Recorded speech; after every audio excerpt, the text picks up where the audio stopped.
নমস্কার বন্ধুরা, education and educare YouTube চ্যানেলে তোমাদের সকলকে স্বাগত। আমি সুমিতা। আমি আমার ইউটিউব চ্যানেলটিতে এডুকেশন সাবজেক্টটি নিয়ে ক্লাস করাই। তোমরা যারা আমার চ্যানেলে নতুন তারা আমার চ্যানেলটি অবশ্যই সাবস্ক্রাইব করবে।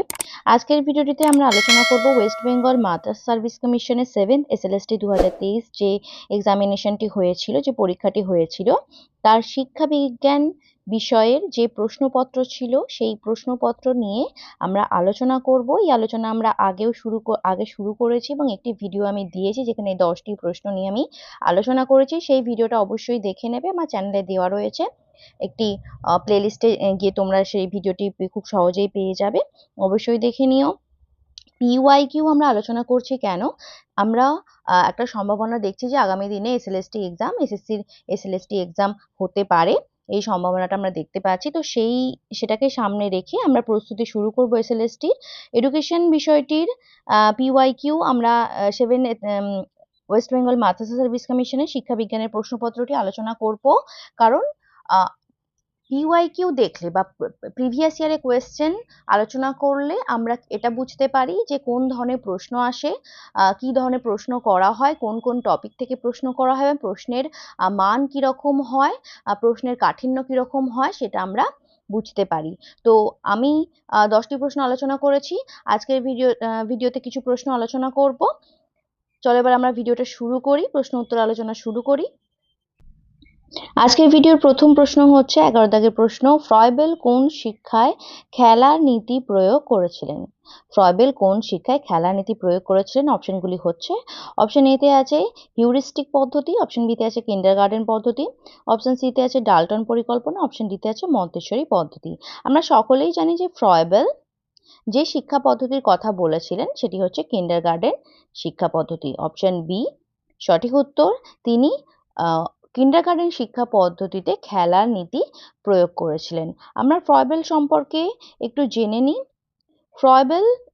ফ্রয়েবেল ছিলেন একজন বিশিষ্ট মহান দার্শনিক। ফ্রয়েবেল যিনি শিক্ষাকে বিজ্ঞানসম্মত করার কথা বলেছিলেন। এছাড়াও তিনি একজন ভাববাদী দার্শনিক ছিলেন। ফ্রয়েবেল পেটসালস্কির ভাবশিষ্য ছিলেন। তার সমগ্র জীবনের সাধনা বিবৃত একটি ছত্রে বলা যেতে পারে, সেটি কি? Come let us live for our children. Come let us live for our children. তার শিক্ষা চিন্তামূলক বইটি হচ্ছে দ্য এডুকেশন অফ ম্যান। এই যে দুটো উদ্ধৃতি তোমরা দেখলে, বা sorry, let come us live for our children, এই উদ্ধৃতিটি দিয়েও অনেক সময় প্রশ্ন করা হয় যে এটি কে বলেছিলেন। এবং দ্য এডুকেশন অফ ম্যান এই বইটির নাম দিয়েও প্রশ্ন করা হয় যে এই বইটি কে লিখেছিলেন। তাই এই দুটো গুরুত্বপূর্ণ তথ্য কিন্তু আমাদের ফ্রয়েবেল সম্পর্কে মনে রাখতে হবে। এবার দেখি আমরা কিন্ডারগার্টেন শিক্ষা পদ্ধতি কি। যে ফ্রয়েবেলের শিক্ষণ পদ্ধতি কি ছিল? কিন্ডারগার্টেন পদ্ধতি নামে বিশ্ববিখ্যাত। কিন্ডারগার্টেন কথার অর্থ কি? শিশু উদ্যান। উদ্যানের সহজ নৈসর্গিক মুক্ত পরিবেশ যেমন চারাগাছ বিকাশের পক্ষে অনুকূল, তেমনি বিদ্যালয় হবে আনন্দময়, কর্মমুখর, সহজ একটি পরিবেশ যা মানব শিশুর আত্মবিকাশের পক্ষে যথার্থ পরিমণ্ডল গড়ে তুলবে। শিশুরা হলো উদ্যানস্বরূপ বিদ্যালয়ের চারাগাছ, আর শিক্ষক হচ্ছেন সেখানকার মালি যেমন কখনো জল সিঞ্চনে, কখনো কীটপতঙ্গ থেকে রক্ষা করে কিশোরকে পর্ণে পরিণত করেন, তেমনি শিক্ষক স্নেহ সিঞ্চনে শিশুকে পরিপূর্ণ বিকাশ লাভ করবেন। এই যে কিন্ডারগার্টেন শিক্ষা পদ্ধতি, সেই শিক্ষা পদ্ধতিতে ফ্রয়েবেল মূলত একটা শিশুর আত্মবিকাশের কথা বলেছিলেন, এবং যার জন্য সেই যে পরিবেশটা, বিদ্যালয়ের যে পরিবেশটা, সেটা সবসময় আনন্দময়, কর্মমুখর হবে, যার ফলে শিশু স্বতঃস্ফূর্তভাবে বিকশিত লাভ করবে। তার সেখানে একটা শিশু আবিষ্কার করবে, পরীক্ষা করবে, সৃষ্টি করবে, এবং যার মাধ্যমে শিশু আনন্দ খুঁজে পাবে, যার মধ্যে শিশু আনন্দ খুঁজে পাবে। এবং সেখানে মালি হিসাবে কে থাকবেন? সেখানে শিক্ষক মালি হিসাবে থাকবেন, এবং তিনি কি করবেন? একজন শিশুকে পূর্ণ বিকাশ লাভে সহায়তা করবেন। নেক্সট হচ্ছে 12 দাগের প্রশ্ন। গণতন্ত্র ও শিক্ষা বইটি লিখেছিলেন। অপশনগুলি হচ্ছে, অপশন এতে আছে হেগেল, অপশন বিতে আছে নান, অপশন সিতে আছে ডিউই, অপশন ডিতে আছে বাল্ডউইন। গণতন্ত্র শিক্ষা এই যে বইটি, সেই বইটি লিখেছিলেন ডিউই, জন ডিউই এই বইটি লিখেছিলেন। আমরা জন ডিউই সম্পর্কে কিছু গুরুত্বপূর্ণ তথ্য জেনে রাখবো, যেগুলো থেকে বারবার প্রশ্ন বিভিন্ন পরীক্ষাতে আসে। শিক্ষাবিজ্ঞানের SLST হোক, বা নেট সেট হোক, সেখানে জন ডিউই সম্পর্কে যে সমস্ত প্রশ্নগুলো করা হয় বা যে তথ্যগুলো গুরুত্বপূর্ণ সেগুলো আমরা জেনে রাখবো। বিশ্ববিখ্যাত গ্রন্থ ডেমোক্রেসি অ্যান্ড এডুকেশন অর্থাৎ গণতন্ত্র এবং শিক্ষা, freedom and culture, experience and education, এই যে তিনটি বই, এই তিনটি বই কিন্তু কে লিখেছিলেন? John Dewey. জন ডিউয়ের যে কোনো এই তিনটি বইয়ের মধ্যে যে কোনো একটি বই দিয়ে প্রশ্ন করতে পারে যে এই বইটি কার লেখা। Democracy and education, freedom and culture, experience and education, এই তিনটি বই বিশেষ উল্লেখযোগ্য। তিনি দার্শনিক হিসাবে কি ছিলেন? তিনি দার্শনিক হিসাবে প্রয়োগবাদী ছিলেন। প্রয়োগবাদ বা প্রাগমাটিজম জন ডিউয়ের দর্শনের মূল ভিত্তি। প্রয়োগবাদ বলতে আমরা যেটা জানি যে অ্যাকশন অর্থাৎ কাজের মাধ্যমে শিক্ষা, যে জ্ঞান একজনকে কোনো উপযোগী কর্মের দিকে নিয়ে যায় সেটাই হচ্ছে প্রকৃত জ্ঞান, এবং সেটাই এই যে বিশ্বাসটা সেটাই প্রয়োগবাদীরা বিশ্বাস করতো যে যে কোনো বিষয়কে প্রয়োগের মাধ্যমে কর্ম করার মাধ্যমে বা যে কোনো বিষয়কে উপযোগী করা, কর্মে উপযোগী করার মাধ্যমে যে শিক্ষা দেওয়ার কথা বলা হয়েছিল, এই যে বিশ্বাসটা, এই যে দর্শনের ধারণাটা, সেটা জন ডিউই একজন প্রয়োগবাদী ছিলেন। ডিউই আর কি বলেছিলেন? ডিউই বলেছিলেন শিক্ষা ও জীবন সমার্থকতা, এডুকেশন ইজ লাইফ ইটসেলফ। শিক্ষা অভিজ্ঞতার নিয়ম, পুনর্গঠন ও পুনর্বিন্যাস, এই যে বক্তব্যটি সেটিও জন ডিউই বলেছিলেন। এই বক্তব্যে তিনি বিশ্বাস করতেন যে education is the constant construction and reconstruction of experiences. Dewey আর কি বলেছিলেন যে শিক্ষার কোনো নির্দিষ্ট লক্ষ্য নেই, অর্থাৎ কোন দার্শনিক বলেছিলেন যে শিক্ষার কোনো নির্দিষ্ট লক্ষ্য নেই, এই কথাটাই কে বিশ্বাস করতেন? John Dewey. কাজের মাধ্যমে শিখন বা লার্নিং বাই ডুইং তার শিক্ষা পদ্ধতি ছিল। ডিউই আরো কি শিক্ষা পদ্ধতির নাম, ডিউই তার পদ্ধতির কাজের নাম দেন সমস্যা পদ্ধতি বা প্রবলেম মেথড।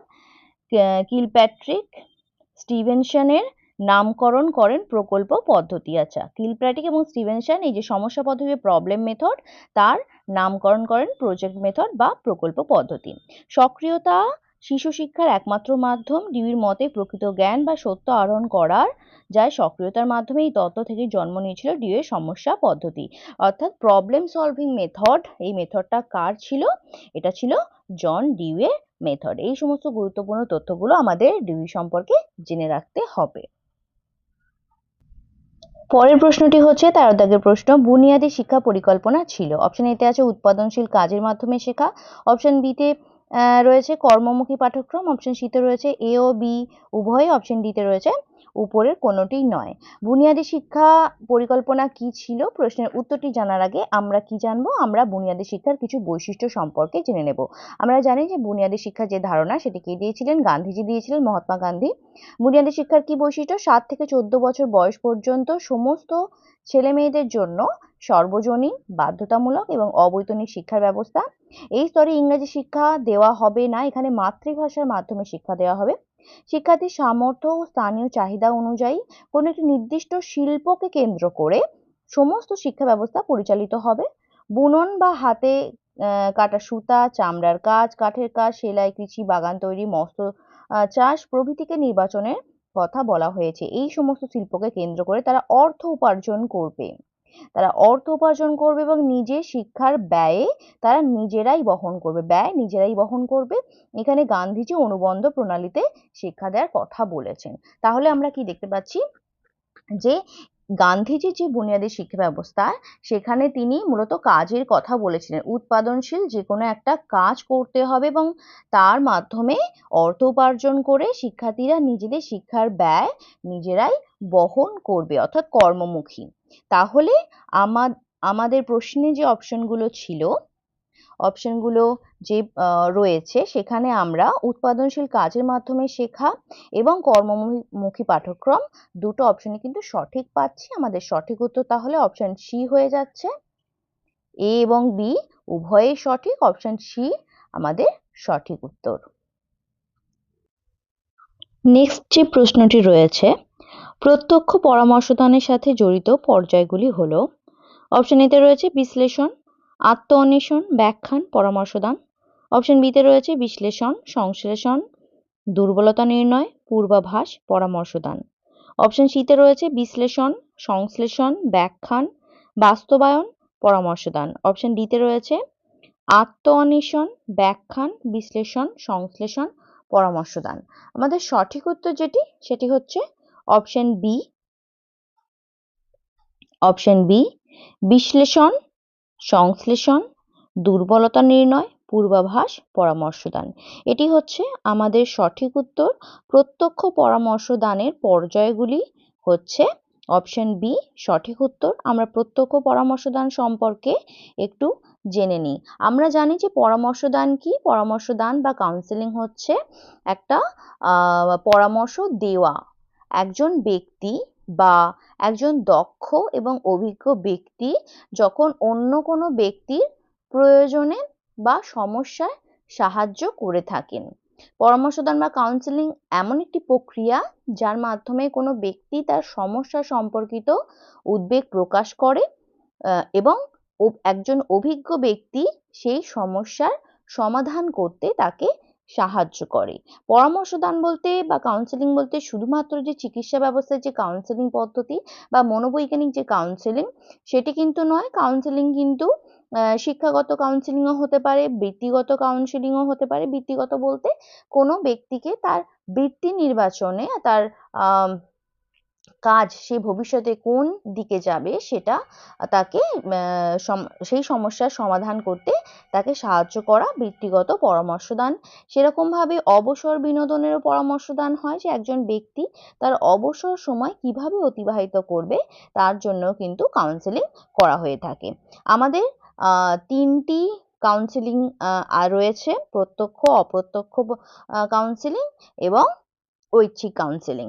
প্রত্যক্ষ পরামর্শদান বা ডাইরেক্টিভ কাউন্সেলিং কি? যে পরামর্শদানে পরামর্শদাতা যিনি আছেন পরামর্শ গ্রহীতা অপেক্ষা তার সমস্যার ওপর অধিক গুরুত্ব আরোপ করেন। একজন পরামর্শদাতা পরামর্শ গ্রহীতা অপেক্ষা তার যে সমস্যা রয়েছে তার ওপর অধিক গুরুত্ব আরোপ করে, সেটা হচ্ছে প্রত্যক্ষ পরামর্শদান। সেই প্রত্যক্ষ পরামর্শদানে যিনি এই প্রত্যক্ষ পরামর্শদানের কথা বলেছিলেন তিনি হচ্ছেন ইজি উইলিয়ামসন। ইজি উইলিয়ামসন তিনি 7টি স্তরের কথা বলেছিলেন। প্রথম হচ্ছে সূচনা, বিশ্লেষণ, সংশ্লেষণ, রোগ নির্ণয়, পূর্বাভাস, পরামর্শদান, অনুসরণ করা। আমাদের এই মাঝের যে স্তরগুলো আছে সেটি সম্পর্কে প্রশ্ন দেওয়া রয়েছে। সূচনায় কি করা হয়? প্রাথমিকভাবে যিনি পরামর্শ গ্রহীতা আছে তার সঙ্গে পরামর্শদাতা একটা সম্পর্ক তৈরি করে। বিশ্লেষণ প্রক্রিয়াতে কি করা হয়? পরামর্শ গ্রহীতাকে জানার জন্য বিভিন্ন পদ্ধতি এখানে প্রয়োগ করা হয়, তার সাক্ষাৎকার নেওয়া হয়, পর্যবেক্ষণ করা হয়। সংশ্লেষণ পদ্ধতিতে কি করা হয়? সংশ্লেষণে এখানে এখানে যে তথ্যগুলো সংগ্রহ করা হলো বিশ্লেষণে, সেখানে তার ক্ষমতা, দুর্বলতা ইত্যাদি সম্পর্কে একটা ধারণা পাওয়া যায়। রোগ নির্ণয় কি? রোগ নির্ণয়ে সমস্যা যে এই যে তথ্যগুলো সংগ্রহ করা হয়েছে তার ভিত্তিতে সমস্যার কারণ নির্ণয় করা হয়, যে কি কারণ রয়েছে। যে কোনো চিকিৎসা পদ্ধতিতে কি কারণ রয়েছে সেটা আমাদের জানা হয়। তারপর রয়েছে পূর্বাভাস। পূর্বাভাসে কি? সমস্যার প্রতিকার না হলে এর ভবিষ্যতে কি হতে পারে, যে সমস্যাটা রয়েছে তার প্রতিকার না হলে ভবিষ্যতে কি হতে পারে সেটা হচ্ছে পূর্বাভাস। এবং পরামর্শদানে কি করা হয়? পরামর্শদানের এই যে স্তরটা আছে সেখানে পরামর্শদাতা পরামর্শ গ্রহীতাকে কিছু প্রশ্নের উত্তর দিতে বলেন এবং সেই উত্তরের মাধ্যমেই উত্তরগুলো দেওয়ার পরে পরামর্শ গ্রহীতাকে সমস্যা মুক্ত সমাধানের পথ দেওয়া হয়, সমাধান কিভাবে হতে পারে। তারপরে পরামর্শ গ্রহীতা সমস্যা মুক্ত হয় এবং শেষে তাদের অনুসরণ করা বা ফলো আপ করতে বলা হয়, অর্থাৎ লক্ষ্য রাখতে বলা হয় এবং ব্যক্তি যাতে পুনরায় সমস্যা আক্রান্ত না হন সেই ব্যবস্থা নেওয়া হয়। প্রত্যক্ষ পরামর্শদানে ইজি উইলিয়ামসন এই 7টি স্তরের কথা বলেছিলেন। পরের প্রশ্নটি রয়েছে 15 দাগের প্রশ্ন। পরামর্শ দানের পদ্ধতি এবং পরামর্শ দানের সাথে জড়িত প্রধান উদ্ভাবকের সঠিক মিল খুঁজে বের করুন। পরামর্শ দানের 3টি পদ্ধতি আমরা জানি: প্রত্যক্ষ পরামর্শ দান, পরোক্ষ পরামর্শ দান এবং সমন্বয় বা ঐচ্ছিক পরামর্শ দান। এই 3টি যে পরামর্শ দান পদ্ধতি আছে তার সঙ্গে পরামর্শ মানে উদ্ভাবক, এই 3টি পদ্ধতি উদ্ভাবকের নাম আমাদের খুঁজে বের করতে মেলাতে হবে। অপশন এতে রয়েছে প্রত্যক্ষ পরামর্শদান দেওয়া হয়েছে ই.জি. উইলিয়ামসন। আমরা এইমাত্র আলোচনা করলাম যে প্রত্যক্ষ পরামর্শদান দিয়েছেন ই.জি. উইলিয়ামসন, তাহলে এটি একেবারে সঠিক। পরোক্ষ পরামর্শদান কার্ল রজার্স, সমন্বয় পরামর্শদান থর্ন। অপশন এ আমাদের সঠিক উত্তর হবে। অপশন বি প্রত্যক্ষ পরামর্শদান কার্ল রজার্স একেবারেই নয়। অপশন সিতে রয়েছে প্রত্যক্ষ পরামর্শদান উইলিয়ামসন, পরোক্ষ পরামর্শদান থর্ন একেবারে নয়। পরোক্ষ পরামর্শদান বা নন ডাইরেক্টিভ কাউন্সেলিং বা ক্লায়েন্ট সেন্টার্ড কাউন্সেলিং যেটি দিয়েছিলেন কার্ল রজার্স, তিনি সেলফ থিওরির কথা বলেছিলেন, অত প্রত্যক্ষ পরামর্শদান ব্যাখ্যা করেছিলেন কার্ল রজার্স। অপশন এ আমাদের সঠিক উত্তর। অপশন এ আমাদের সঠিক উত্তর। প্রত্যক্ষ পরামর্শদান দিয়েছিলেন ই.জি. উইলিয়ামসন, অপ্রত্যক্ষ পরামর্শদান বা নন ডাইরেক্টিভ কাউন্সেলিং কার্ল রজার্স এবং ঐচ্ছিক বা সমন্বয়ী পরামর্শদান বা ইক্লেকটিক কাউন্সেলিং দিয়েছিলেন থর্ন। এরপর যে প্রশ্নটি রয়েছে 16 দাগের, সিজোফ্রেনিয়া সাধারণত কোন বয়সে বেশি দেখা যায়? অপশন এতে রয়েছে শৈশবকাল, অপশন বিতে রয়েছে বাল্যকাল, অপশন সিতে রয়েছে প্রারম্ভিক প্রাপ্তবয়স্ক সময়কাল, অপশন ডিতে রয়েছে বার্ধক্যকাল। আমাদের সঠিক উত্তর হচ্ছে সিজোফ্রেনিয়া সাধারণত প্রারম্ভিক প্রাপ্তবয়স্ক সময়কালে দেখা যায়। অপশন সি সঠিক উত্তর। সিজোফ্রেনিয়া একটি মানসিক ব্যাধি। এই সিজোফ্রেনিয়া সম্পর্কে আমরা একটু জেনে নিই। সিজোফ্রেনিয়া হলো এক প্রকার জটিল এবং দীর্ঘস্থায়ী মানসিক বিকৃতি। এই রোগের বৈশিষ্ট্য কি? এতে চিন্তাধারা এবং অনুভূতি প্রকাশের মধ্যে কোনোরূপ সংগতি থাকে না। এর লক্ষণগুলি হলো উদ্ভট চিন্তা, বিভ্রান্তিকর বা অলীক কিছু দেখা, অসঙ্গতিপূর্ণ কথাবার্তা এবং অন্যরা যা শুনতে পায় না এমন কিছু শোনা। সিজোফ্রেনিয়া এই যে মানসিক ব্যাধিটা বা মানসিক রোগটা বর্তমান দিনে কিন্তু খুব বহুলভাবে দেখা যাচ্ছে।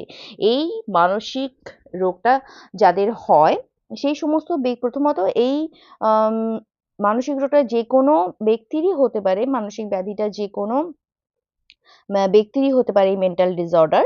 এবং এটা সাধারণত আমরা চারপাশে যদি খুব ভালো করে দেখি আমরা কিন্তু দেখতে পাবো যে কোনো না কোনো 100 জনের মধ্যে একজন ব্যক্তি বা দুজন ব্যক্তির কিন্তু এই সিজোফ্রেনিয়া রোগটা দেখা যায়। আমরা সাধারণত আমরা প্রত্যেকটা মানুষের মধ্যেই কিছু উদ্ভট চিন্তা, অসঙ্গতিপূর্ণ কথাবার্তা রয়ে থাকে, কিন্তু সেই মাত্রা যখন অত্যাধিক হয়ে যায় এবং কোনো ব্যক্তি যখন এই এই সমস্যাগুলোর জন্যে সাধারণ ভাবে বসবাস করতে পারে না, তার চারপাশের মানুষের সঙ্গে অ্যাডজাস্ট করতে পারে না, তখনই কিন্তু এই মানসিক রোগটাকে আমরা রোগ হিসাবে মানসিক ডিসঅর্ডার, মেন্টাল ডিসঅর্ডার হিসাবে আখ্যা দিয়ে থাকি। এবার এই যে সিজোফ্রেনিয়ার মানসিক ব্যাধি তার লক্ষণগুলি কি কি? এই রোগটা যখন বা মানসিক ব্যাধি যখন কারোর হবে তার মধ্যে বিভিন্ন উদ্ভট চিন্তাভাবনা দেখা যাবে। উদ্ভট চিন্তাভাবনা বলতে কি বোঝানো হচ্ছে? যে সে এমন কিছু কথাবার্তা বা এমন কিছু সে চিন্তা করবে সেগুলোর সঙ্গে কিন্তু বাস্তবের কোনো সম্পর্ক নেই, বাস্তবের কোনো সম্পর্ক নেই। এবং বিভ্রান্তিকর অলীক কিছু দেখা, সে হয়তো দেখতে পাবে যে তাকে কেউ ধাওয়া করছে, তার কেউ পিছু নিচ্ছে, তাকে কেউ ছুরি দিয়ে মারতে আসছে, এই সমস্ত অলীক কিছু সে দেখতে পাবে। অসঙ্গতিপূর্ণ কথাবার্তা কি? সে তার কথার সঙ্গে কাজের কোনো মিল থাকবে না বা সে এমন কিছু কথা এলোমেলোভাবে বলে ফেলবে সেগুলো যে শুনছে সে কিন্তু বুঝতে পারবে না এবং অন্যরা যা শুনতে পায় না এমন কিছু শোনা, মানে সে সবসময় কি হবে? যে সে এমন কিছু দেখবে, এমন কিছু শুনবে যেগুলো অন্যরা দেখতে পাচ্ছে না। সে এমন কিছু দেখতে হ্যালুসিনেশন হবে যে সে দেখছে কেউ দাঁড়িয়ে আছে তার দিকে বিকটভাবে তাকিয়ে আছে, কিন্তু অ্যাকচুয়ালি সেটা নেই। সেই রকমও দেখতে পারে, আবার সে কানে বারবার কোনো আওয়াজও শুনতে পারে বা কারোর কথা তার কানে বারবার আসতে পারে।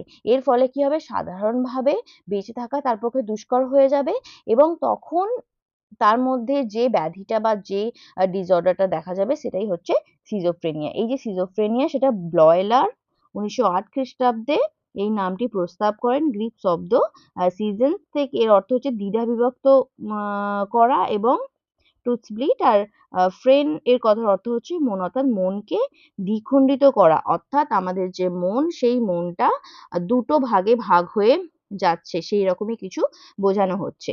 আর সারা বিশ্বে 0.3 থেকে 0.7% মানুষ এই রোগে আক্রান্ত হয়ে থাকে। এটি সব বয়সেই হতে পারে, তবে সিজোফ্রেনিয়া উপসর্গ সাধারণত পুরুষদের কিশোর বয়সে অথবা 20 থেকে 22 বছর বয়সে এবং নারীদের 25 থেকে 35 বছর বয়সে প্রথম দেখা দেয়। যদি সিজোফ্রেনিয়া অল্প বয়সে হয় তাহলে বয়স বেশি হলে এটি মারাত্মক আকার ধারণ করতে পারে। 5 বছরের বেশি বয়সী বাচ্চাদের এটি হতে পারে, তবে কৈশোরের আগে এটি হওয়ার সম্ভাবনা অত্যন্ত কম।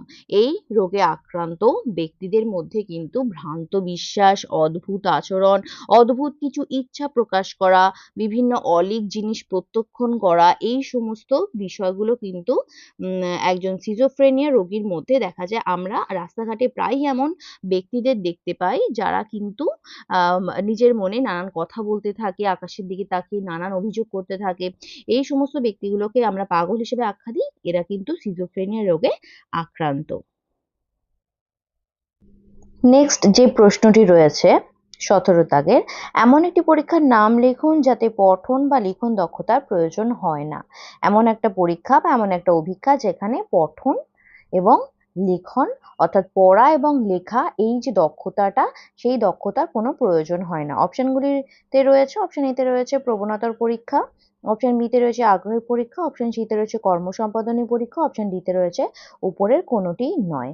আমরা জানি যে প্রবণতা অভিক্ষা এবং আগ্রহের অভিক্ষা, এই দুটি অভিক্ষাতেই কিন্তু যিনি পরীক্ষার্থী থাকেন, যার উপর পরীক্ষা বা অভিক্ষা নেওয়া হয়, তাকে কিন্তু পড়তে এবং লিখতে জানতে হবে, অর্থাৎ অক্ষর জ্ঞান তার কিন্তু থাকতে হবে।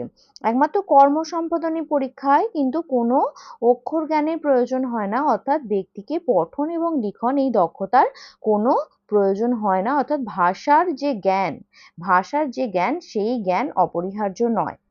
অপশন আমাদের সঠিক উত্তর তাহলে কর্মসম্পাদনী পরীক্ষা বা পারফরমেন্স টেস্ট। এই কর্মসম্পাদনী পরীক্ষা বা পারফরমেন্স টেস্ট কি? আমরা জানি যে বুদ্ধির যে অভিক্ষা আছে, বুদ্ধির অভিক্ষাকে দুটো ভাগে ভাগ করা হয়েছে, ব্যক্তিগত অভিক্ষা এবং দলগত অভিক্ষা। এই ব্যক্তিগত এবং দলগত প্রত্যেকটিকেই আবার বাচনিক, অবাচনিক বা পারফরমেন্স এবং যৌথ, এই তিনটি ভাগে ভাগ করা হয়েছে। তো বাচনিক এবং অবাচনিক, বাচনিকে যে সমস্ত ব্যক্তিরা পড়তে এবং লিখতে জানে তাদের উপর প্রয়োগ করা হয়, এবং অবাচনিক বা পারফরমেন্স টেস্ট কাদের উপর করা হয়?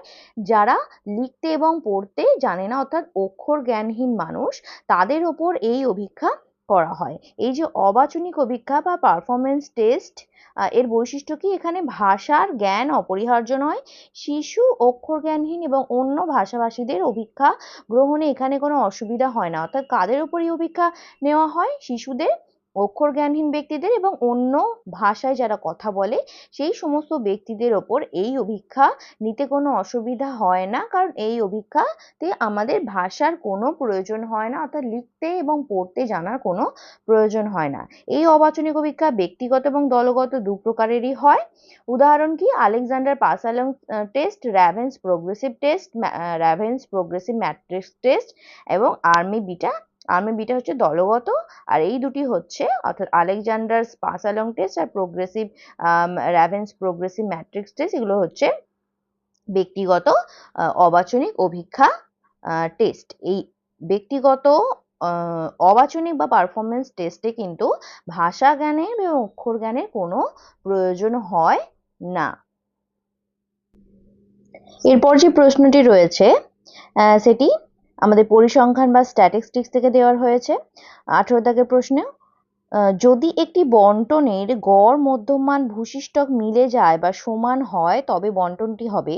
অপশন এতে রয়েছে ধনাত্মক তির্যক, অপশন বিতে রয়েছে নেতিবাচক তির্যক, অপশন সিতে রয়েছে প্রতিসম, অপশন ডিতে রয়েছে উপরের কোনোটিই নয়। আমরা কি জানি যে গড়, মধ্যমান এবং ভূশিষ্টক একটি যে বন্টন থাকে, একটি বন্টনের মধ্যে আমরা গড়, মধ্যমান, ভূশিষ্টক এই তিনটি জিনিস পাই। এবার এখানে যে ধনাত্মক তির্যক এবং নেতিবাচক তির্যক বলা হয়েছে, অর্থাৎ পজিটিভ স্কিউনেস এবং নেগেটিভ স্কিউনেস সম্পর্কে বলা হয়েছে। আমরা জানি যে পরিসংখ্যান যে বিভাজন আছে, সেই বিভাজনে সবসময় সামঞ্জস্যতা বজায় থাকে, কিন্তু সেই সামঞ্জস্যতা যখন বজায় থাকে, তখন আমরা জানি যে দুটো দিক কিন্তু সমান হয়, অর্থাৎ গড়, মধ্যমান, ভূশিষ্টক একই জায়গায় অবস্থান করলে সেই যে পরিসংখ্যান বন্টন থাকে, সেই পরিসংখ্যান বন্টনটা সবসময় স্বাভাবিক বন্টন হয় বা নর্মাল ডিস্ট্রিবিউশন হয়, যদি গড়, মধ্যমান, ভূশিষ্টক মিলে যায় বা সমান থাকে, একই জায়গায় অবস্থান করে। কিন্তু যখনই সেটা মেলে না, অর্থাৎ কখনো গড় একদিকে বেশি, কখনো ভূশিষ্টক একদিকে বেশি, তখন সেটা কি হয়, পজিটিভ এবং নেগেটিভ স্কিউনেস হয়। এটা আমরা জেনেছি। আমরা জানি যে একটি স্বাভাবিক বন্টন ডান দিকে সবসময় প্লাস হয়, বাম দিকে সবসময় মাইনাস হয়। তো এই যে স্বাভাবিক বন্টন, সেই স্বাভাবিক বন্টনের সর্বদা কি হয়, এই জিরো যে পয়েন্ট আছে সেখানে মিন, মিডিয়ান, মোড অবস্থান করে, নর্মাল ডিস্ট্রিবিউশনে মিন, মিডিয়ান, মোড অবস্থান করে। সেই কারণেই এই স্বাভাবিক বন্টনের দুদিকে সমান সমান পরিসংখ্যান বিভাজন থাকে। কিন্তু যদি সেটা অসামঞ্জস্য হয়, তখন কিন্তু ধনাত্মক প্রতিবৈষম্য বা পজিটিভ স্কিউনেস এবং নেগেটিভ স্কিউনেস দেখা দেয়। এবার পজিটিভ স্কিউনেস বলতে আমরা কি বুঝি, যখন মোডের যে দিক, তোমার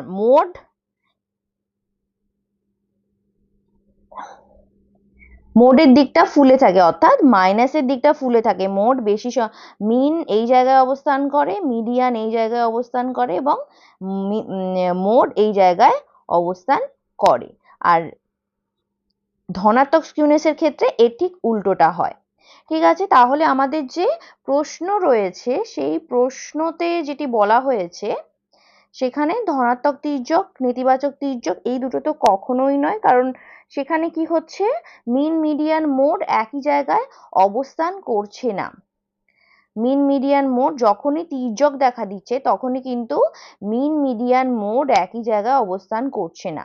ধনাত্মক তির্যকে মিন অবস্থান করছে এখানে, মিডিয়ান অবস্থান করছে এখানে, এবং মোড অবস্থান করছে এই জায়গায়, অর্থাৎ এই দিকটা ফুলে রয়েছে, এই দিকটা অর্থাৎ বাম দিকটা ফুলে রয়েছে। এবং ঋণাত্মক প্রতিবৈষম্যে ঠিক তার উল্টো হয়, অর্থাৎ ডান দিকটা ফুলে থাকে। তো আমাদের প্রশ্ন অনুযায়ী গড়, মধ্যমান, ভূশিষ্টক মিলে যায়, সেটা কোথায় মিলে যায়, নর্মাল ডিস্ট্রিবিউশনে, স্বাভাবিক বন্টনে সবসময় আমরা কি জানি, যে দুটো দিক সমান থাকে, উল্টানো ঘন্টার মতো দুটো দিক সমান থাকে, এবং মিন, মিডিয়ান, মোড একই জায়গায় অবস্থান করে। তাহলে এই ধরনের যে স্বাভাবিক বন্টন, সেটি সবসময় হয় প্রতিসম, অর্থাৎ দুটো দিক সমান। প্রতিসম বলতে কি বোঝায়, দুটো দিকের মধ্যে সামঞ্জস্য বজায় থাকে। আমাদের সঠিক উত্তর অপশন সি আমাদের সঠিক উত্তর। এরপর যে প্রশ্নটি রয়েছে সেটিও স্ট্যাটিস্টিক্স থেকে দেওয়া। একটি রাশিমালার গড় ও সম্যক বিচ্যুতি হলো 15। যদি প্রত্যেকটি রাশির সাথে 5 যোগ করা হয়, তাহলে রাশিমালার গড় ও সম্যক বিচ্যুতির ক্ষেত্রে কি ধরনের পরিবর্তন ঘটবে? অপশন এতে রয়েছে গড় এবং এসডির কোনো পরিবর্তন হবে না। অপশন বিতে রয়েছে গড় হবে 20 এবং এসডিতে কোনো পরিবর্তন হবে না। অপশন সিতে রয়েছে গড় এবং এসডি উভয়ই পরিবর্তিত হবে, গড় হবে 20, এসডি হবে 5। অপশন ডিতে রয়েছে এসডি পরিবর্তিত হবে এবং গড় অপরিবর্তিত থাকবে। এবার আমরা আমাদের সঠিক উত্তরটা দেখি। এখানে বলা হয়েছে যে একটি রাশিমালায় গড় এবং সম্যক বিচ্যুতি হলো 15। গড় বলতে আমরা কি বুঝি, যে গড় হচ্ছে স্কোর গুচ্ছের সমষ্টিকে মোট স্কোর সংখ্যা দিয়ে ভাগ করলে যে মান পাওয়া যায়, অর্থাৎ স্কোর গুচ্ছের যে সমষ্টি, সেই সমষ্টিকে তার সংখ্যা দিয়ে, তার স্কোর সংখ্যা দিয়ে অর্থাৎ n দিয়ে ভাগ করলে যেটা পাওয়া যায় সেটা হচ্ছে গড়। ঠিক আছে, এবার আমাদের প্রশ্ন করা হয়েছে যে গড় এবং সম্যক বিচ্যুতি 15 হলে প্রত্যেকটি রাশির সঙ্গে 5 যোগ করা হয়, তাহলে গড় এবং সম্যক বিচ্যুতির মধ্যে কি, সম্যক বিচ্যুতি অর্থাৎ এসডির মধ্যে কি পরিবর্তন ঘটবে। এবারে আমাদের জানতে হবে যে গড় কি, অর্থাৎ গড় কি কোনো রাশিমালার সংখ্যা দ্বারা প্রভাবিত হয়। হ্যাঁ, কোনো স্কোর গুচ্ছের গড়ের মান সর্বদা ওই স্কোর গুচ্ছের প্রতিটি স্কোরের সংখ্যা মান দ্বারা প্রভাবিত হয়। অর্থাৎ কোনো স্কোর গুচ্ছ সেখানে যদি কোনো স্কোর গুচ্ছ সেখানে যদি আমরা, এটা আমরা স্কোর গুচ্ছ হিসেবে ধরছি, সেখানে যদি আমরা প্রত্যেকটি রাশিকে কোনো একটা সংখ্যা দিয়ে যোগ করি, তাহলে কিন্তু আমরা কি দেখব যে এই যে রাশিমালার গড় আমরা নির্ণয় করব, সেই গড় কিন্তু এই যে সংখ্যাটার গড় তার থেকে সবসময় কি বৃদ্ধি পাবে, অর্থাৎ পরিবর্তিত হবে। এই সংখ্যাগুলোর গড় আমরা যখন করব তখন একটা সংখ্যা থাকবে, এবং যখন সেটাকে 2 দিয়ে যোগ, প্রত্যেকটা সংখ্যাকে 2 দিয়ে যোগ করে, স্কোর গুচ্ছকে 2 দিয়ে যোগ করে আমরা কোনো গড় নির্ণয়, আমরা তার গড় নির্ণয় করব। গড়টা কিন্তু অপরিবর্তিত, পরিবর্তিত হবে, অর্থাৎ পরিবর্তন ঘটবে, অর্থাৎ গড়ের মান সর্বদা কোনো সংখ্যা মানের দ্বারা প্রভাবিত হয়। প্রতিটি স্কোরের সংখ্যা মান দ্বারা গড় কিন্তু প্রভাবিত হয়। তাহলে আমাদের এখানে প্রশ্নে যেটি রয়েছে যে গড় এবং এসডির কোনো পরিবর্তন হবে না, তাহলে গড় সবসময় পরিবর্তন হয়, তাহলে এই যে অপশনগুলি রয়েছে কোনটি আমাদের বাদ চলে যাচ্ছে, এখানে রয়েছে গড় এসডিতে পরিবর্তন হবে না, গড়ের পরিবর্তন হয়ে যায়, এই অপশনটি আমাদের বাদ চলে গেল। গড় অপরিবর্তিত থাকে, এই অপশনটিও আমাদের বাদ চলে গেল। ঠিক আছে, তাহলে আমাদের দুটি অপশন রইল, গড় হবে 20 এবং এসডিতে কোনো পরিবর্তন হবে না, গড় এবং এসডি উভয় পরিবর্তিত হবে, গড় হবে 20 এবং এসডি হবে 5।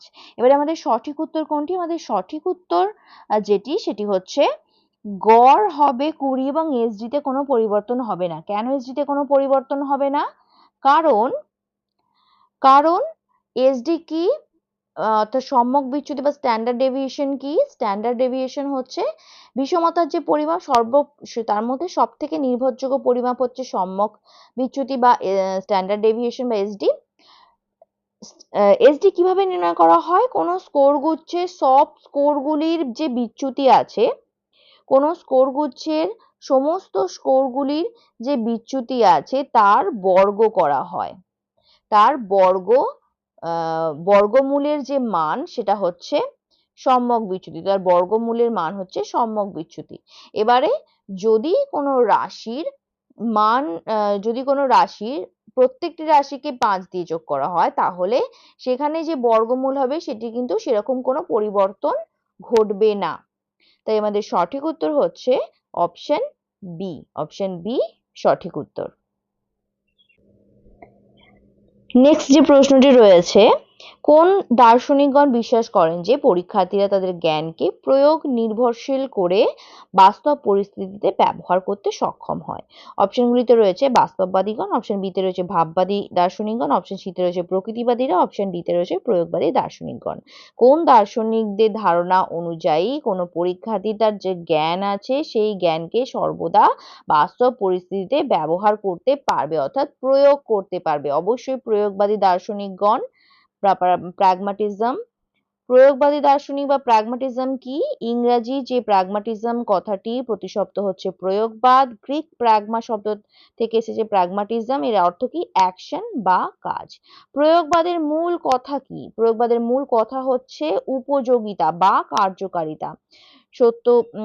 সত্যের মানদণ্ড, অর্থাৎ যে অভিজ্ঞতা বা জ্ঞান ব্যবহারিক প্রয়োগে উপযোগী বা কার্যকরী তাই সত্য এবং গ্রহণযোগ্য। প্রয়োগবাদীরা সর্বদা কি বিশ্বাস করতেন যে কোনো জ্ঞানকে বা অভিজ্ঞতাকে যতক্ষণ না ব্যবহার করা যাচ্ছে ততক্ষণ তার কিন্তু কোনো ব্যবহারযোগ্যতা নেই, অর্থাৎ জ্ঞান বা অভিজ্ঞতাকে সবসময় প্রয়োগ করতে হবে, অর্থাৎ উপযোগী বা কার্যকরী করতে হবে। তারা এই ধারণায় বিশ্বাস করতেন। আমাদের সঠিক উত্তর প্রয়োগবাদী। আজকের ভিডিওতে আমি আরো 10টি প্রশ্ন নিয়ে আলোচনা করলাম। আশা করছি আরো নেক্সট ভিডিও আমি খুব তাড়াতাড়ি দিতে পারবো। তোমরা যারা আমার চ্যানেলটি এখনো সাবস্ক্রাইব করোনি অবশ্যই সাবস্ক্রাইব করবে, এবং এসএলএসটি প্রিপারেশনের অনেক ভিডিও, বহু ভিডিও, সাবজেক্টের ভিডিও আমার চ্যানেলে দেওয়া রয়েছে। তোমরা আমার চ্যানেলের প্লে লিস্টে যাবে, সেখানে দেখবে, তোমরা একটু দেখবে যে অনেক এসএলএসটির প্রিপারেশনের ভিডিও এবং এডুকেশন ক্লাস আমি করিয়েছি, যেগুলো তোমাদের সাবজেক্টের প্রিপারেশনে অনেকটাই হেল্পফুল হবে। তোমরা যারা এখনো টেলিগ্রাম গ্রুপে জয়েন করোনি, টেলিগ্রাম গ্রুপে জয়েন হবে। সেখানে আমি ভিডিও লিংক সর্বদা দিয়ে দিই আপলোড করার সঙ্গে সঙ্গে। সেই টেলিগ্রাম গ্রুপের লিংক তোমরা কোথায় পাবে? আমার এই যে ভিডিও আছে তার ডেসক্রিপশন বক্সে তোমরা পেয়ে যাবে।